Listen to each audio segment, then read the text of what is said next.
میری بات اس سے فیس بک پر ہوئی تھی، مگر میں اسے ہمیشہ اگنور کرتی تھی۔ میرا بڑا بھائی فیس بک کے بہت خلاف تھا، اس لیے میں فیس بک بہت کم استعمال کرتی تھی۔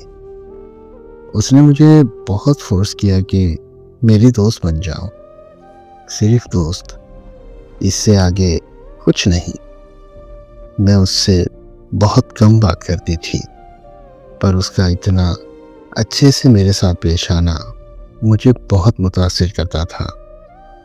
پھر بات گہری دوستی تک جا پہنچی۔ میں لڑکی ہو کر بھی سب کچھ سچ بولتی، مگر اس نے کبھی سچ بولا ہی نہیں تھا۔ اتنی عزت کوئی مرد کسی عورت کو نہیں دے سکتا جتنی عزت اس لڑکے نے مجھے دی۔ ہماری بات ہوتے ہوتے فیس بک سے واٹس ایپ پر آ پہنچی۔ ہماری دوستی اتنی گہری ہو گئی تھی کہ ہمارا ایک دوسرے کے بنا ایک پل بھی گزارا نہیں تھا۔ میری کزن کو بھی ہمارے بارے میں سب کچھ پتا تھا۔ وہ انگلینڈ میں رہتا تھا اور وہاں ٹائم کا بہت فرق تھا۔ وہ اپنے بستر سے بعد میں اٹھتا تھا اور پہلے مجھے میسج کرتا تھا، پھر ناشتہ بناتے بناتے کام پر جاتے ہوئے مجھ سے بات کرتا تھا، کیونکہ کام کے دوران کال پر بات کرنا اس کے لیے بہت مشکل ہوتا تھا۔ پھر رمضان کا مہینہ آ گیا۔ اس نے مجھے کہا کہ نماز پڑھا کرو، روزہ رکھا کرو۔ مجھے تو کام کی وجہ سے ٹائم نہیں ملتا۔ مجھے اس کی یہ باتیں اس کا دیوانہ بنا گئیں۔ جب جمعے کا دن آتا تو اس نے مجھے کہا کہ چلو شاباش اٹھو، جلدی سے نماز پڑھو اور نماز پڑھ کر مجھے میسج کرو۔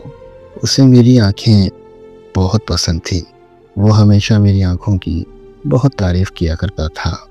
ماہ رمضان گزرا اور عید آئی، اور عید کے روز اس نے مجھے تھوڑی سی لیٹ کال کی۔ کہتا کہ نماز پڑھی، پھر دوست ناراض تھے تو ان کے پاس چلا گیا تھا۔ پہلے تو میں بہت ناراض ہوئی اس سے، لیکن پھر عید کا دن تھا تو اس وجہ سے میں جلدی مان گئی۔ میرا اور اس کا ساتھ بہت اچھا گزر رہا تھا۔ میں جب بھی ناراض ہوا کرتی تھی تو اپنا نیٹ آف کر دیا کرتی تھی۔ اکثر وہ مجھے کہتا تھا کہ تم ناراض ہو جاتی ہو، اگر میں مر گیا تو تمہیں کیسے پتہ چلے گا؟ تو میں اسے کہتی تھی کہ کوئی کسی کے لیے نہیں مرتا۔ پھر اس سب کے بعد میں نے اسے کہا کہ چھوڑ دو مجھے بے نام رشتے پسند نہیں۔ پھر اس نے کہا کہ مجھے محبت ہے تم سے۔ پھر وہ ساتھ ہی مجھے کہنے لگا کہ تم لوگ آؤٹ آف کاسٹ شادی کرتے ہو؟ میں نے اسے جواب دیا کہ ہاں ہم لوگ کرتے ہیں۔ پھر وہ چند دن میں بدلنے لگا۔ ٹائم دینا اس نے کم کر دیا، اور میں کہتی تھی کہ میں تب تک تمہارے ساتھ ہوں جب تک تمہیں میری ضرورت ہے۔ وہ کہتا کہ پیار میں ضرورت نہیں بلکہ ساتھ کی ضرورت ہوتی ہے۔ مجھے پھر اس کے لفظوں سے عشق ہو جاتا تھا۔ پھر میں ایک دن اس سے ناراض ہوئی کہ اس نے مجھے چھوڑنے کی بات کی۔ میرا دل چاہتا ہے کہ میں تمہیں چھوؤں۔ مجھے اس کی یہ بات بہت بری لگی اور مجھے بہت غصہ آیا۔ پہلی دفعہ تھا کہ کسی نے ایسی بات کی تھی مجھ سے۔ میں اس سے بہت ناراض ہو گئی اور میں نے صبح سے رات تک اپنا نیٹ آف کر دیا۔ اس نے مجھے کہا کہ ایک دفعہ میری بات تو سن لو۔ اس نے مجھ سے معافی مانگی تو میں نے اسے معاف کر دیا۔ میرے معاف کرنے پر بھی وہ میرے ساتھ کچھ نہ کچھ غلط بات کر جاتا تھا۔ وقت بھی کم دینا شروع کر دیا تھا اس نے مجھے۔ اگر اس سے لڑتی تو مجھے کہتا کہ ورک پلیس بدلا ہے، جس کی وجہ سے مجھے کام زیادہ ملتا ہے، جس کی وجہ سے میں تمہیں ٹائم نہیں دے پاتا۔ ایک دن ناراضگی اتنی زیادہ تھی کہ میں اس سے بات نہیں کر رہی تھی، بس اسے ہاں یا نہ میں جواب دے رہی تھی۔ اس نے مجھے ڈانٹا تو مجھے رونا آ گیا۔ پھر وہ مجھے منانے لگا۔ جب میں مان گئی تو وہ ناراض ہو گیا۔ اس نے گڈ نائٹ کہہ کر اپنا نیٹ آف کر دیا۔ میں نے اسے نمبر پر کال کی تو اس نے مجھے کہا کہ مجھ میں ہمت نہیں ہے بات کرنے کی، ہم صبح بات کریں گے۔ مجھے روتا ہوا دیکھ کر وہ پوری طرح سمجھ گیا تھا کہ میں اس کے پیار میں پوری طرح پاگل ہو چکی ہوں۔ پھر اس نے مجھے کہا کہ میں نے گھر پر بات کی ہے، پر میرے ابو میری کزن کا پرپوزل ایکسیپٹ کر چکے ہیں۔ میرے ہونے کے باوجود بھی وہ مجھے چھوڑ گیا اور کہنے لگا کہ کیا تم سب کچھ چھوڑ سکتی ہو؟ تو بتاؤ۔ میں نے انکار کر دیا۔ پھر 4 دن کے بعد میں نے جواب دیا کہ ہاں چھوڑ دوں گی۔ اس نے اسی وقت گھر سے باہر نکلنے کو کہا اور اس نے مجھ سے ایک سوال کیا، ہم گھر والوں کو دکھ دے کر خوش رہ سکتے ہیں؟ تو وہ بہانے بنانے لگا، کہنے لگا کہ 4 دن بعد میرا نکاح ہے اور میری لاکھ منتوں ترلوں کے باوجود بھی وہ لڑکا مجھے چھوڑ گیا۔ میں نے اس کے بھائی کو دیکھا ہوا تھا۔ میں نے اس کے ساتھ انسٹاگرام پر رابطہ کیا۔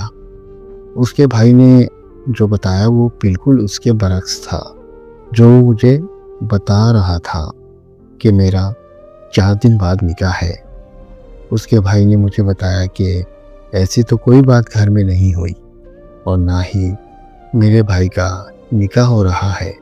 جب میرا اس سے رابطہ ہوا تو میں نے اسے بتایا کہ میں نے تمہارے چھوٹے بھائی سے بات کی، تو اس نے مجھے بتایا کہ تمہارا کوئی نکاح نہیں ہو رہا اور نہ ہی تمہارے نکاح کی کوئی بات گھر میں ہوئی ہے۔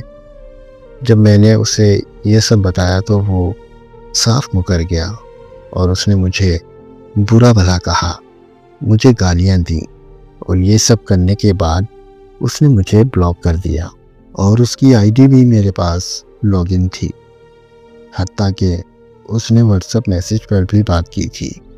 پھر بھی میں نے اسے کہا کہ میں تمہیں معاف کرنے کو تیار ہوں، مگر وہ مانا ہی نہیں۔ اس نے اپنے دل پر پتھر رکھ لیا تھا۔ اسے میرے رونے پر بھی ترس نہیں آ رہا تھا۔ میں نے اس کے آگے رو رو کر بھیک مانگی پر وہ نہیں مانا۔ میں نے اس سے ایک فیک آئی ڈی بنا کر بات کی اور اس سے سچ اگلوانے کے لیے میں نے ساری بات جھوٹ بولی، اور پھر جب پوچھا تو کہنے لگا، اگر تم میرے کسی بھی رشتہ دار سے رابطہ کرو گی تو میں یہ بھول جاؤں گا کہ میرا تمہارا کوئی رشتہ تھا، اور تمہاری جتنی بھی تصاویر میرے پاس موجود ہیں وہ ساری میں فیس بک پر اپلوڈ کر دوں گا۔ اس نے غصے میں بولا کہ کیوں میرے ساتھ رشتہ داروں کے سامنے، میرے جاننے والوں کے سامنے میری ساری عزت خراب کر رہی ہو، حالانکہ اس کا وعدہ یہ تھا کہ اس جہاں میں تو کیا، میں اگلے جہاں میں بھی ہمیشہ تمہارا رہوں گا۔ مگر اسے میری حالت پر بالکل ترس نہیں آیا۔